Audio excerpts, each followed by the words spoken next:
Hello YouTube, it's your boy Nathan coming to you to do another recap video.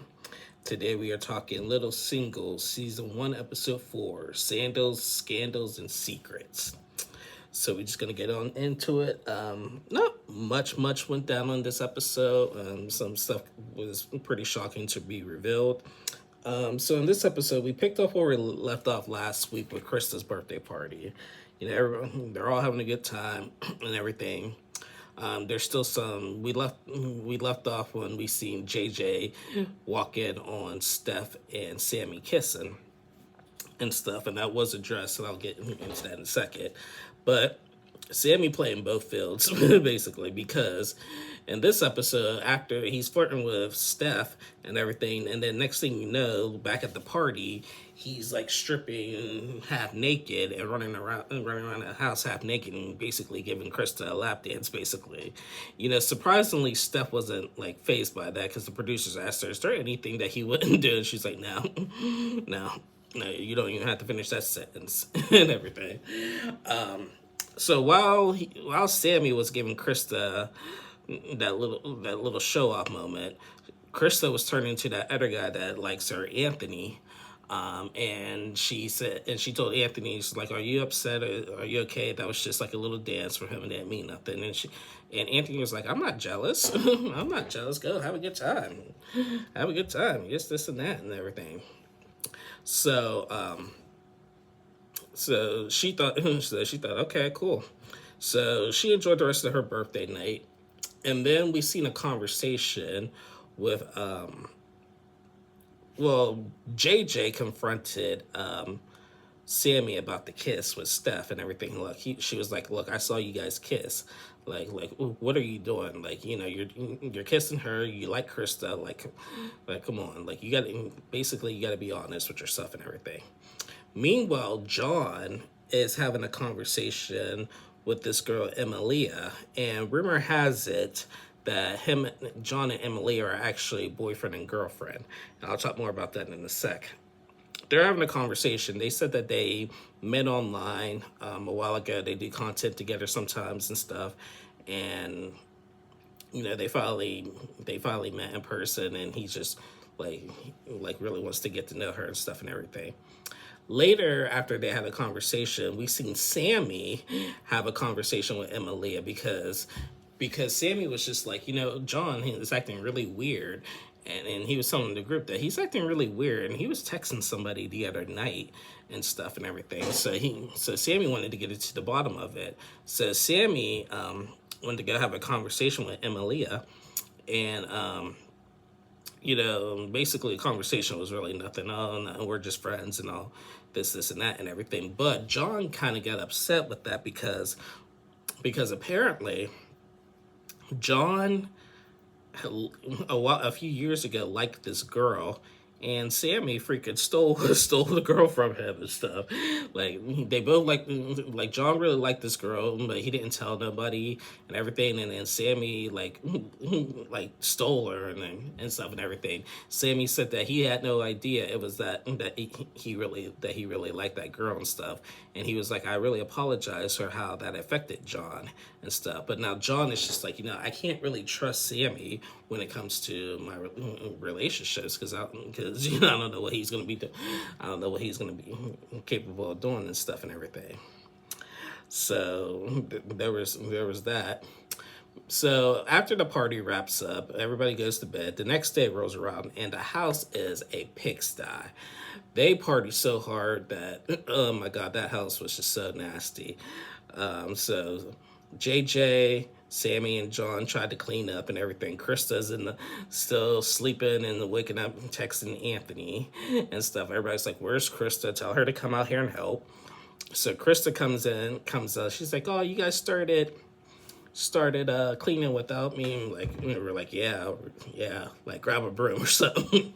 so so yeah, the crew basically cleaned out the house. Like you know, honestly, I don't know how long that would have took them.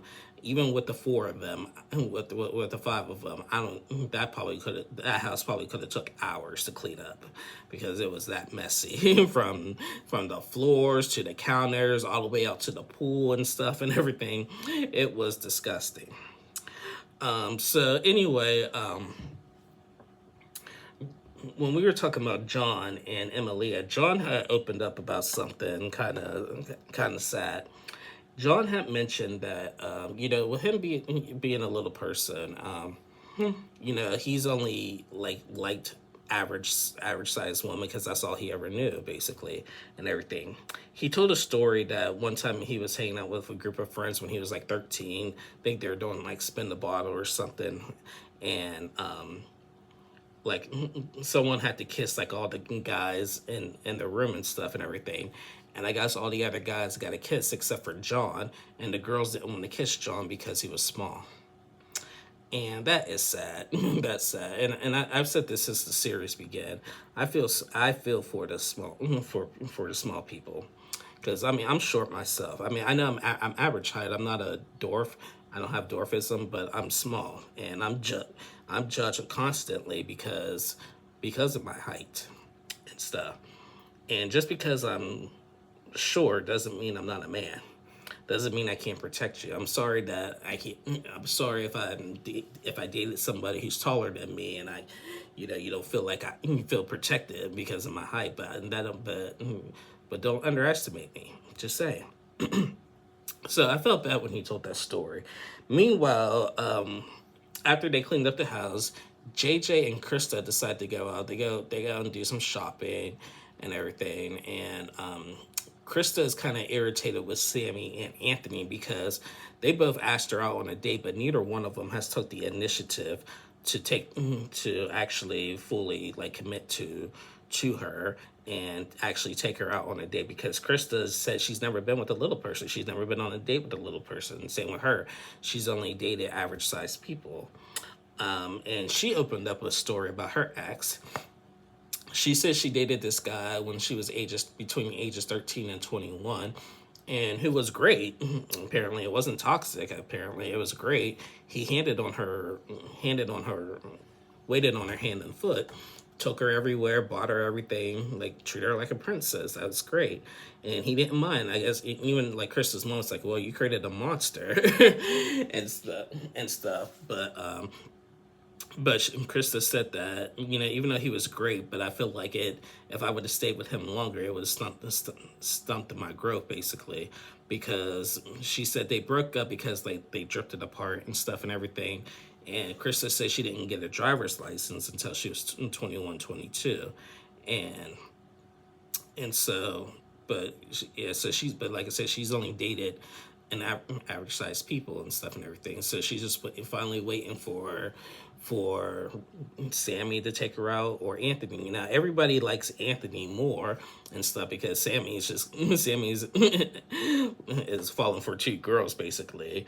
But Anthony, I was liking Anthony, but after realizing that, yeah, he hasn't really fully took her out yet. Are you gonna call and say, hey, I'm free on this date. Let's finally go out on this date and stuff and everything.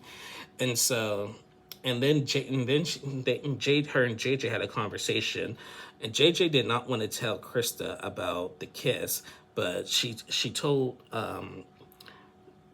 Krista had asked JJ, like, do you think that Steph should have like told me about her and Sammy? Because I don't like how I'm like put in the middle of this basically. And JJ just kind of gave like a BS response. Oh, he's different when it's just the two, when it's just us, we're all together, and when he's around with you, I notice a difference. Yada yada yada. And Krista was like, I do still want to like see if there's something there between me and Sammy and stuff and everything. So I don't know. Whoever comes first at this point, basically. So yeah. Meanwhile, back at the house, the three amigos, John, Sammy, and Steph, put up this little small slip and slide. And they put up a slip and slide. John and Sammy slide into the pool with no problems. I don't know how many takes it took Steph to get into that pool. She went down the slip and slide multiple times and just could not fall into the pool. And John and Sammy said that it's easy for a little person to do a slip and slide because of the balance, but we don't know why Steph had issues going through the slip and slide and stuff. It was pretty funny, but ultimately after multiple tries, she ended up finally making it into the pool and stuff. So I thought that was funny. That was cute. So yeah, after that, now they have like a little surprise. They all get dressed up, and they're actually going to like a they're going to like a drag bingo basically. It was a drag bingo, like I guess like this like drag queen like hosted a bingo event basically and stuff, and they went to go at this club, so they went to go do that. The whole group goes into the bar. They sit front row. They're in the front row. They're playing bingo, and Sammy actually wins bingo. Actually won the bingo. So they went up on stage and stuff and everything, and then all of a sudden, like they asked like how old are the drag person asked the group how old are they, and they said we're all in our 20s and some of us are in our 30s. And the drag person was just like, oh, you know what? I might be robbing the cradle here because I'm older than that. And now, but she was like, this is so. But they were like, this is so cool hanging out with a lot of these little people. So after playing some bingo and everything, the whole group just started dancing, and then all these this old couple just came in and started dancing with them and stuff. It was really cute. It was really cute. They were like, I never hung out with little people before. They are so much fun and everything. So they're all partying, having a good time. And then JJ and John decide to have a conversation. Well, while they were on stage, though, they told the drag person that JJ used to dance for Miley Cyrus. So JJ comes up on stage and starts shaking her butt and stuff and everything. And then after that, then JJ and John go outside and have a conversation. And JJ is still like affected. Like said that she hasn't really gone much because she used to have like a toxic ex and stuff and everything. And so like John was really there to like confront her, like not confront her, like just like be there for her. She got emotional just thinking about things and trying to figure out basically why she's still single and stuff. And throughout that conversation, JJ was just like, you know what, he's nice, he's caring, I may have a little crush on John and stuff and everything. I'm like, oh, here we go. Just because you're in a vulnerable moment and being nice to you, now you have a crush, and that's really cute. But you know what? I can't say nothing because when I was younger, I was used to. I was like that. I was a victim of that. Anytime a girl was nice to me, like in a vulnerable moment when I was younger, I always would think she either had a crush on me or I'm starting to have feelings. Now, just because you have one good, nice conversation doesn't mean I'm ready to marry you. It took me a long time to realize that when I was growing up, that just because you have a really good conversation with somebody one time and everything, like doesn't mean that they're the right person for you. So, and then then JJ's world just ended when John said this. The truth is I have not told Sammy or Steph or Krista this, and she was like, what? And John was like, I actually have a girlfriend back home. Now, somebody had told me that, like I said, John's real girlfriend is Emilia, and so I'm thinking that's who it is, or somebody else. But yeah, I think I'm gonna go with that. John is actually actually fully dating Emilia and stuff. So I wonder how we left off with the cliffhanger on that. So I wonder how JJ is gonna feel after just telling the producers that she may have a crush on him. Now that's saying that he is actually dating somebody else. So, yeah, this was a little cute episode. And judging by the previews of next week, it looks like Sammy and Steph and Krista are finally gonna come to blows on that little love triangle square, whatever you want to call it, and stuff and everything. So yeah, I can't wait to see that. And yeah, that was basically it. Like I said, it wasn't much. I mean, I know the title says Sandals, Scandals, and Secrets. Yeah. Now, JJ said that she didn't want to tell Krista about Sammy and Steph's kiss because she was like, that's not my place. and like that would backfire on me if I did. So I do give JJ credit on that, and let the truth come out. So far on this season, though, I will say JJ is actually my favorite. JJ is my favorite. I really like JJ. She's my favorite. I probably would rank it. Here's how I would rank it out of the five. I'll rank it JJ, then it'll be John, then it'll be Krista, then it'll be Steph, and then it'll be Sammy. I mean, they're all cool, but why Sammy's the bottom of the list is just I don't like how he's playing these women. That's just my opinion. He's a cool dude, but I don't like how he's playing the women, so that's why he's last on my list. But JJ is actually my favorite out of this group and stuff. Krista, she's like I said, she's the pretty blonde that everybody loves and everybody's bowing down to and stuff and everything. So, yeah. But yeah. Anyway, guys, that was basically it. You guys, again, I've been enjoying this little single show, so can't wait to cover it more. Anyway, guys, that is the end of my review. Thank you guys so much for watching. Please like and subscribe to my channel if you haven't already. Double check that you are subscribed. YouTube has been acting funky. They've been deleting comments by itself, unsubscribing people. So make sure you guys are subscribed and everything. I'll be back on Sunday to do Married at First Sight, the first episode of Married at First Sight. So be on the lookout for the first Married at First Sight season 20 review. And then, of course, we'll be back for 90 Day Fiance. So love you guys. Bye.